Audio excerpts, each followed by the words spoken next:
Hello everyone, welcome to LimeGuru channel. In this session we are going to learn about RabbitMQ. So RabbitMQ, it's a message broking system using which you can send and receive the messages, and it supports different type of patterns to send or receive the messages. For example, you can use it as a queue where you can send the message to the queue, and then the consumers can consume the messages from the queue. When I say using it as a queue, let's say you want to send a message and then you can have multiple consumers running on that particular queue, then the message will be received by only one consumer. Let's say if your three consumers are running, then one consumer will consume the message and then it will not be received by other consumers. So this is like you can use it as a queue, and as well as you can use it as a publisher subscriber pattern, where let's say you want to publish some message and you want that all the consumers should receive the message. So you can use RabbitMQ broker in both the ways, and we are going to learn all these examples with the code in this demonstration. So we will be taking three examples in this demo. One is the hello world, which is a basic hello world example that we will publish hello world to the RabbitMQ broker, and then the consumer will consume it hello world. Then we will use it as a workers. So workers is the same concept which I was telling, where you will publish some task onto the RabbitMQ broker, and one of the worker, let's say you have 10 workers running, then one of the worker will consume the task and it will do the complete the task. The task will not be received by all the workers, only one worker will receive it. So this is very helpful when you are using let's say event driven architecture, or you want to use it within your microservice event driven architecture, where you want to publish some task and you want the next one of the microservice should receive it. So this is that kind of concept. And then we will discuss one more example of the publisher subscriber pattern, where we will publish certain messages or logs and you want that all the consumers should receive it,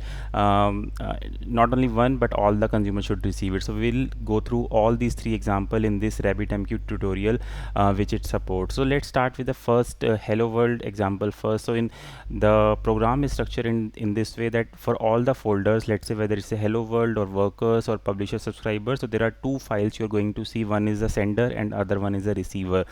So let's see the program for the hello world sender program. So in order to use RabbitMQ for message broking, let's say for producer or subscriber, so what you need to install it as a you need to install Pika package. So Pika package, you can think it of as it's a client library if you want to use RabbitMQ in your system using Python. So I have already installed it using pip command. So I have the easiest way to install Pika is pip3 install Pika, and then you can use it the client directly onto your system. And I have already installed RabbitMQ also onto my MacBook, and we are not going to go through the setup of RabbitMQ. You can go through the documentation. It's very easy to install the RabbitMQ server also. So I have already installed RabbitMQ and it's already running. So you can see that the RabbitMQ server is already running. The command to start up the RabbitMQ is this one, RabbitMQ server, and then it shows certain logs that it's starting the broker, and it says that completed, the startup is complete. So my RabbitMQ server is already running, and then I have installed one client library, Python client library, which is Pika, pip3 install Pika. So that was on the setup side. Now we are going to discuss about the hello world sender program. So I'm going to import this package Pika, and the next thing you'll have to do is you need to create a connection to your RabbitMQ server. So this is the code, that Pika.blocking connection, where you need to provide connection parameters as host equal to localhost. I'm going to connect to my local, so it's going to be host equal to localhost, and then I'm saying that I want to create a channel to this connection. So it's a standard piece of code to connect to the RabbitMQ, which will be applicable for all the example, whether it's hello world example, publisher subscriber pattern, or a worker type of example. The next thing you want to do is you need to declare a queue, that to which queue you want to publish the messages. So this is the syntax channel.queue declare queue equal to hello, and this is just to ensure that whether your queue exists or not. If your queue does not exist, this thing will ensure that your queue should be created. So it's even let's say if your queue is already created and you're sure about that, then you can remove this line also, but it's always safer to declare this piece of code also, because in just in case your queue is not created, it will create that queue. So we are going to create a queue with the name hello, and after that what we are saying is that we want to publish certain messages, and basic publish function takes certain parameters, which is exchange. So exchange we are going to discuss in a bit, but for now we will leave it blank, and then routing key should be equal to my queue name. So the queue which I have declared as hello, so routing queue should be same as hello, and the message which you want to send. So let's say I want to send hello world as a message. After that it's just a print statement that this message has been sent, and then I'm just closing the connection. So this is about the sender program. I need to create a connection, I need to create a channel, I need to declare a queue, and then after that I can publish the message to a queue. Very simple program for sender. Let's see the program for receiver also now. So the similar way we have the senders, in the receiver also we have to create the connection first. So you can see that I am creating the connection, I am creating the channel, I am declaring the queue. So I am declaring the queue as hello, and after that what in consumer what happens is, in receiver what happens is, I'll come to this callback function, but before that the way in producer we did basic publish, so in consumer you'll have to do basic consume, where you'll have to specify which queue you want to consume, queue equal to hello, and then it says that whenever the message will be received, which function you want to call as a callback function. So you need to define a callback function which I have defined as a named as callback, and this is my callback function, that whenever the message will be received, this piece of code is going to be executed. So this is going to be my actual work which will be done after receiving the message. So here I'm just printing the message, so it just says that received a body. Okay, so it's a callback function which will be called every time a message is received, and acknowledge equal to true. I have said this is again one property which we are going to discuss in a bit, but for now we can leave it as a true. And after that we are just saying that once the consumer starts waiting for the messages, and we just start the consumer saying channel dot start consuming, and this is my main function where I'm just invoking my this function only, this main function I'm invoking inside my Python main function. So this is how this program is going to work. Again, repeating from the receiver side also, I'm creating the connection, I'm creating the channel, declaring the queue, which queue I want to subscribe to. Then I want to define the basic consume function, where I want to specify queue name, and callback function, which this is my callback function, and then I'm just starting my consumer. So let's try to run this program. Let's try to run hello world. So I have my terminal. So what we are going to do is we are going inside hello world folder. So hello world folder has two files, send and receive. So you can see we are in here also hello world folder, where we have two files, send and receive. On the consumer side also, let's go into hello world folder, and you see here we have send and receive. So let's run the receiver first. So python 3 receive.py. okay, so if I enter this, so it says waiting for the messages, and to exit please press Ctrl C, and this is the same message which we have printed here, waiting for messages just before starting the consumer. So consumer has started, it's waiting for the messages. Let's try to run the sender also. So we say python 3 send.py. so if I run python 3, so you say that it has sent hello world message, and it says it has received hello world message. So let's try to run the program again. So it has sent one more message hello world, and you can see that it has received one more message hello world. So in this way you can send as many messages as you want, and you can see the receiver is receiving the messages from the sender. So this is a very basic hello world program, where you can publish some messages to the queue, and the receiver can receive the messages from the queue very simply. I mean, there are it's very basic program which we have discussed. Now what we are going to discuss is about the workers. So let's say you want to start multiple workers. Right now we have started only one receiver only. Let me start multiple receiver now on this program only. Let's say I go to hello world again, and let's try to run one more receiver or consumer receive 3.py. So sometimes what will happen is, sometimes now on the left hand side I'm sending the message. So you see hello world has been received here.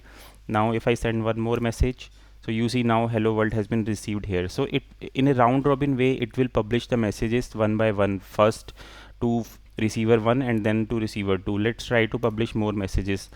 So you can see if I'm sending messages on the left, sometime messages are going to receiver 1 on the right hand side, and sometime messages are going to the receiver 2 on the right hand side, and it's a round robin fashion by default.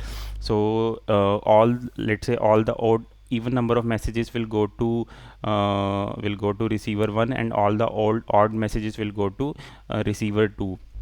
So this is very basic program, but there are certain drawbacks in this program. Let's say your receiver 1 is busy and you are sending the messages, but RabbitMQ is by default will send the message in a round robin manner only, irrespective your receiver is busy in some task.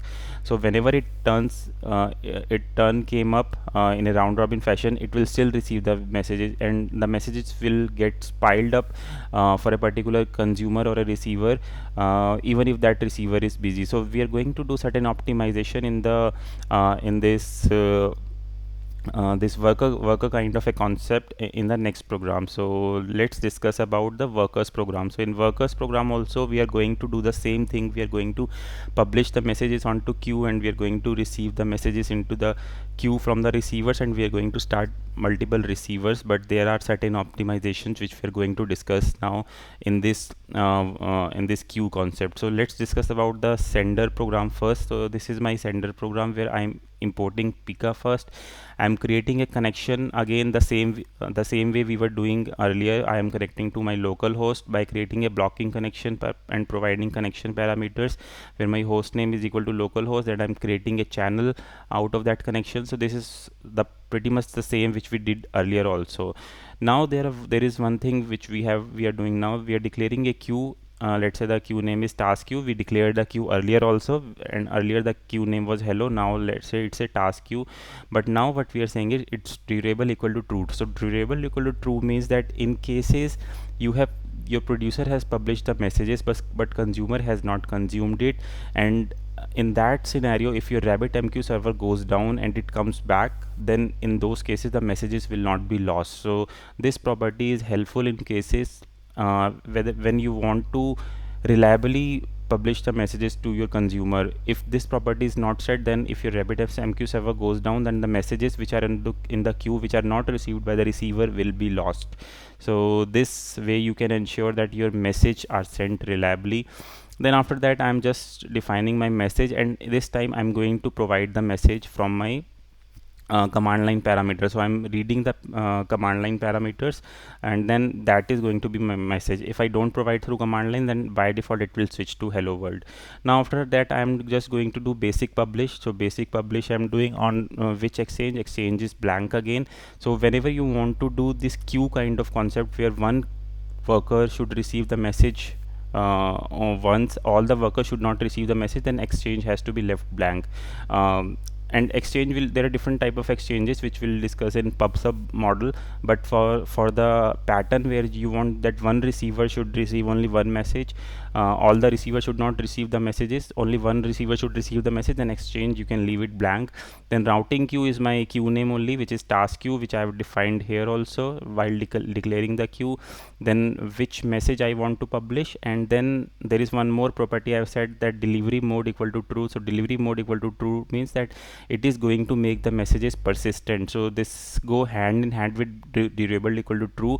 So by making this property delivery mode equal to true, delivery mode equal to 2, the RabbitMQ is going to persist the messages into the storage, so that whenever it goes down and it comes back up, it should be able to read the messages from the persistent storage. So that is one more optimization. Then after that we are just printing that messages have been sent, and then we are closing the connection. So this is my producer where we have done certain optimization in terms of durability as well as the delivery mode equal to 2. These are only the two changes which we have done to make the producer reliable from the implementation point of view. All other things are same which we discussed in the hello world program. Now we are going to see the receive program. So receive program has certain optimizations which is related to that. Earlier what we were seeing, one challenge was that sender was sending the message, then all the receivers were receiving the message in a round robin fashion, irrespective any receiver is busy or not, the message will always go in a round robin fashion only. But in this case, we are going to break that pattern. We don't want round robin fashion. Instead, we want that messages should be sent only to those receivers which are free for processing. If a worker is busy, even if it's that worker turn, but we don't want to deliver that message to that worker because that worker is busy. Instead, we want to send the message to another worker which is free. So we are going to configure that thing in my worker or in my receiver. So let's see that program. So this is standard import statement, this is standard connection creation, this is standard I'm creating a channel, and then this is standard where I'm declaring a queue. So on the producer side, onto the consumer side also, I'm declaring durable equal to true for this particular queue, which is task queue. And then I'm just define my callback function. So we'll come back to the callback function, but before coming to callback function, let's see what my receiver configuration are. So receiver configuration, we have one more line which says that basic QoS we have defined onto the channel, and we say prefetch count equal to 1. So prefetch count equal to 1 means that this worker will process will fetch only one task at a time from the queue. So that is the property which we were discussing about, the challenge we were facing with round robin fashion. So prefetch count equal to 1 will make sure that if this worker is busy with one task, then this worker is not going to get the next task until that task is complete. So the RabbitMQ will deliver the task to somebody else if this worker is already processing one task. So this behavior is very important so that your messages can be delivered to other workers, can be processed faster, so that it can be delivered to the next available worker. And after that, I'm defining a basic consume function where I'm defining a queue, which queue I want to consume from, and then a callback function. So in callback function, if you see, what we are doing is we are going to receive certain messages, and then we are going to sleep, put this worker into for the sleep mode for some seconds, so that we can see that behavior that this worker is busy, and then we can see whether if this worker is busy, whether the next worker receives the task or not. So we are putting a sleep timer here, and then after after sleep, so once the task is done, we are saying that okay, it's done, and we say that we send the acknowledgement that this message has been processed. So this way we can send the acknowledgement also. So one more thing you might have noticed here is, so when we were doing hello world receive program, so let me go to hello world receive program. So here we had auto acknowledgement equal to true, but in the worker receive program we have not given any auto acknowledgement equal to true. And what this will ensure is, if we don't give auto acknowledgement equal to true, that means we don't want to rely on the auto acknowledgement. We want to rely that this receiver should send the acknowledgement once the task is done. So that is why we have removed the auto acknowledgement, and we have put the acknowledgement here, that after the callback function is executed, after the message is processed, after that this is going the consumer is going to send acknowledgement back. So once this receiver is going to send the acknowledgement back, only then after that only this receiver is going to be eligible to receive the next task, because we have defined that it's going to receive only one task using this prefetch count equal to 1. And also we have enabled the we have disabled the auto acknowledgement, and we have enabled the manual acknowledgement. We have enabled manual acknowledgement, that after this receiver sends the acknowledgement, after that only the sender should the broker should send me the next task. So this is again a good optimization. So this is my true worker kind of environment. So let's see how it runs onto the terminal. So let me clear this, let me shut down these receivers, and let me clear this, and let me shut down the second receiver also, and let me clear this. Let's move inside the worker folder. Right now we were in hello world folder. So if you see here also we have send and receive. Let's move inside worker folder here also. Let's move inside worker folder here also. So let's try to run the receiver first. Python 3 receive.py, and here also Python 3 receive.py. Okay, and let's try to send some messages. Python 3 send.py, and let's say my message is message 1 and dot dot dot dot. So how the number of dots I will put in here, it's going to wait for those many seconds. The receiver is going to wait those many seconds as part of the callback function. So if you see here in my receive function, what I'm doing is I'm going to sleep. This receiver is going to sleep, or it's going to do its task by, I mean, just we are just faking it by sleep function, but in we'll say that it's going to do the work for these many seconds. And how many seconds are these? The number of times this dot appears in the message, the count. We are doing a count on the number of dots, and for those many seconds the receiver is going to sleep. So let's publish this message. So message 1, you can see message 1 is received here. It's sleeping for 4 seconds, and after 4 seconds it says done. So let's try to push message 2 now. So message 2 has been received here. For 4 seconds it's going to sleep, and now the work is done by the receiver. Let's try to push message 3 with more number of dots. So let's say we put, so this is going to sleep now, this is still doing the work. Let's try to publish more messages. So message 4, message 5, message 6.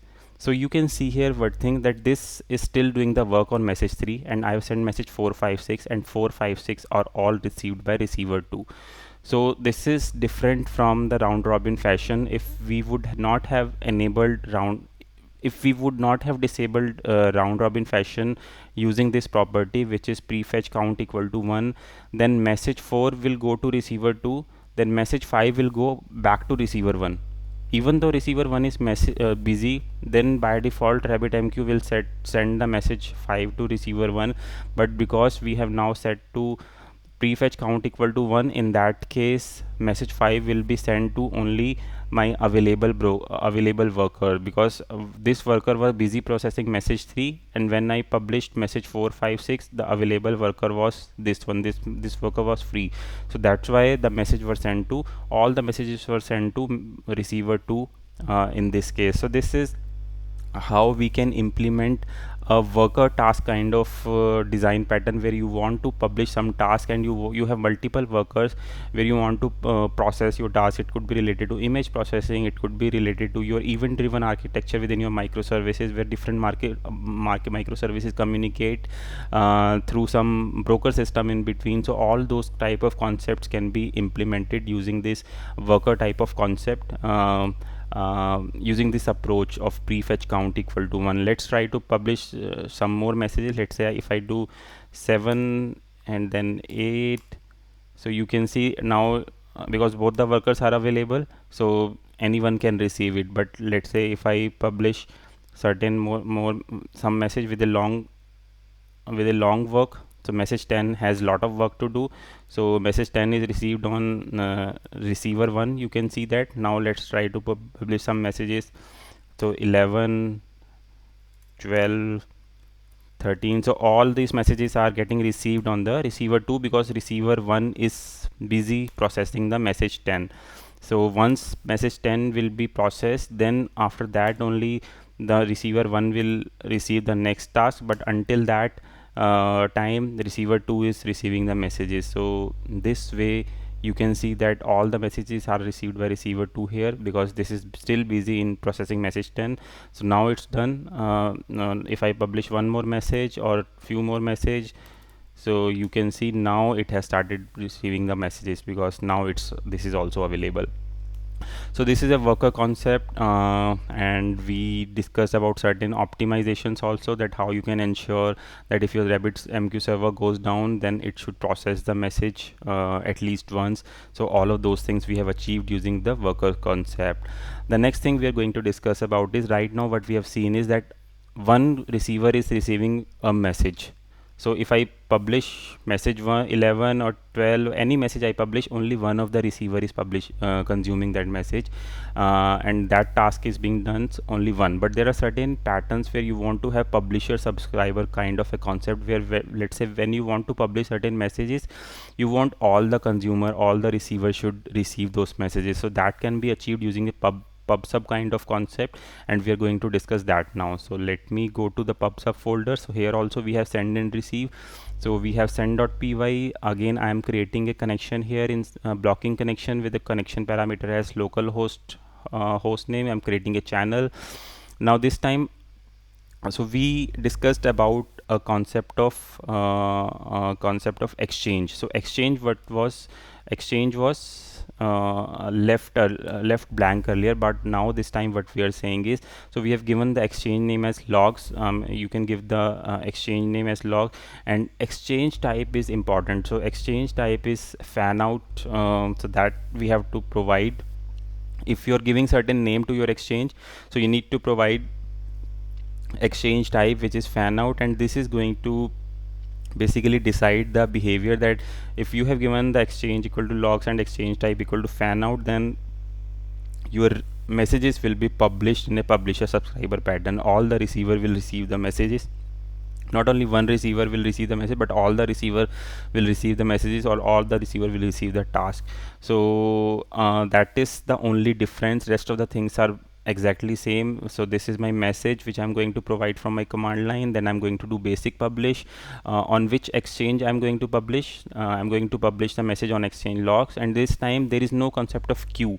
So queues are something which RabbitMQ will create internally. Now we don't need to create the queues, because there can be multiple queues depending on number of receivers you have in your system. If you have, let's say, three consumers or three receiver, then three queues will be there, and that work will be done by the exchange itself. So exchange, RabbitMQ will create a exchange, and exchange will take care of creating the queues internally depending on the number of consumers we have, the receivers we have. So we don't need to provide queue name here or a routing key here. It's left blank, and then the body equal to message, the which message I want to send.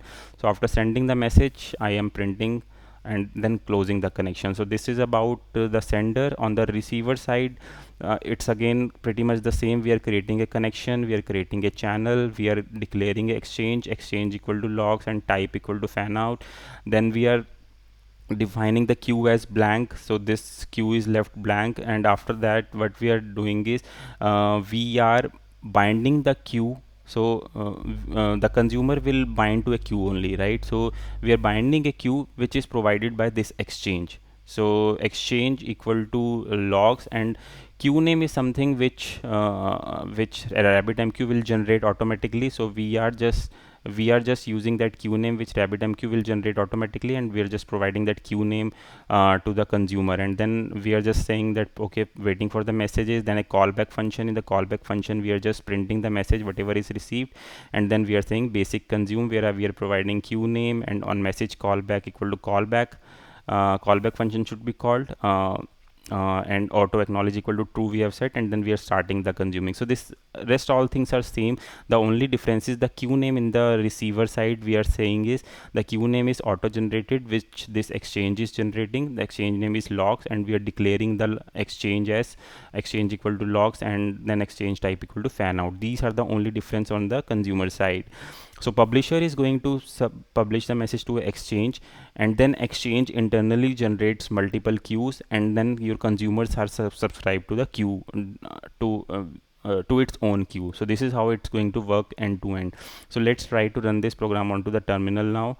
So if I go to terminal, let me clear this again, and let me move to pub sub folder. Let me shut down the previous receivers, and let me move to pub sub folder, and let me clear this. Let me do for the second receiver also, pub sub and clear. Okay, so let me run the receivers first. Python 3 receiver.py. so my receiver 1 is running, receive.py. Receiver 2 is running. Let's try to publish some message now. So let me send a message, Python 3 send.py, and then let's say my message is message 1. So if I publish message 1, so you can see message 1 has been produced, has been consumed on receiver 1 as well as receiver 2. So both the receiver has received the message. So this is my pub sub kind of mechanism, where all the messages are being consumed in all the receiver, message 2, message 3, message 4, message 5. So all the messages you can see are consumed by both the receiver here. This is a broadcast kind of a pattern, where I am where sender is sending the messages and all the receivers are receiving all the messages. So this is particularly helpful if you want to broadcast certain logs, or you want to have certain pub/sub kind of behavior in your application. Then you can use RabbitMQ for a pub/sub also. So RabbitMQ is something which you can use it both for publisher subscriber pattern as well as the worker type of pattern. In both the scenarios, RabbitMQ is helpful. So we have discussed all three concepts here in this session: the basic hello world program, the worker type of design pattern, as well as the publisher subscriber kind of design pattern. So you have seen that how RabbitMQ is helpful and how you can make it more optimize. You can do have some optimizations by making your queues durable, by making your messages persistent. So we have discussed certain optimizations also in this session. I hope this video is helpful to you. That's all which I wanted to cover. I will share this code base in the GitHub URL, which will be shared in the video description. And if you like the concept, please press the like button on this video. Do share this video with others and do subscribe LimeGuru channel. Thank you.